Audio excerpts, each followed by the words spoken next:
સત્યની સાથે જનતાનો અવાજ। આપ જોઈ રહ્યા છો 24 ન્યૂઝ નેટવર્ક। તાજા સમાચાર, ઝડપી અપડેટ અને સચોટ માહિતી 24 ન્યૂઝ નેટવર્ક સમાચાર સૌથી પહેલા। સોનગઢના કૈલાસ લોજમાં આગ લાગ્યાનો મોકડ્રીલ ડેમો, 2 કર્મચારીઓને સલામત બચાવાયા। સોનગઢ ખાતે આવેલા કૈલાસ લોજમાં આજે શુક્રવારના રોજ આગ લાગ્યાની મોકડ્રીલની ઘટના યોજાઈ હતી। ઘટનામાં લોજમાં કામ કરતા 2 કર્મચારીઓ બેભાન થઈ જતા તાત્કાલિક બચાવ કામગીરી હાથ ધરવામાં આવી હતી। આગ લાગ્યાની જાણ થતાં સોનગઢ નગરપાલિકા ફાયર શાખાના જવાનો તાત્કાલિક ફાયર વાનો સાથે ઘટના સ્થળે પહોંચી ગયા હતા અને યુદ્ધના ધોરણે આગ પર કાબુ મેળવ્યો હતો।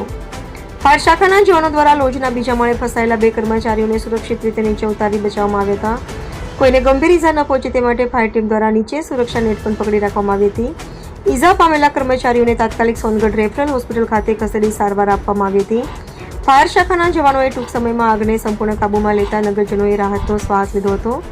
માનનીય તાપી જિલ્લા કલેક્ટરના સૂચનાથી મોકડ્રીલ કાર્યક્રમનું આયોજન સોનગઢ નગરપાલિકા ફાયર શાખા દ્વારા કરવામાં આવ્યું હતું। કાર્યક્રમ દરમિયાન સોનગઢ તાલુકાના મામલતદાર શ્રી રાકેશભાઈ રાણા, પીઆઈ સાહેબ, સોનગઢ નગરપાલિકાના પ્રમુખ શ્રીમતી સારિકાબેન સચિનભાઈ પાટીલ, ઉપપ્રમુખ શ્રી પ્રકાશભાઈ ગામિત, કારોબારી અધ્યક્ષ શ્રી હેતલભાઈ મહેતા, બાંધકામ અધ્યક્ષ શ્રી આશીષભાઈ શાહ, ફાયર સમિતિ અધ્યક્ષ શ્રી રણછોડભાઈ બાબુભાઈ ગામિત સહિત નગરપાલિકાના કોર્પોરેટરો, બહેનો, જિલ્લા તથા નગર સંગઠનના હોદ્દેદારોની મોટી સંખ્યામાં નગરજનો ઉપસ્થિત રહ્યા હતા।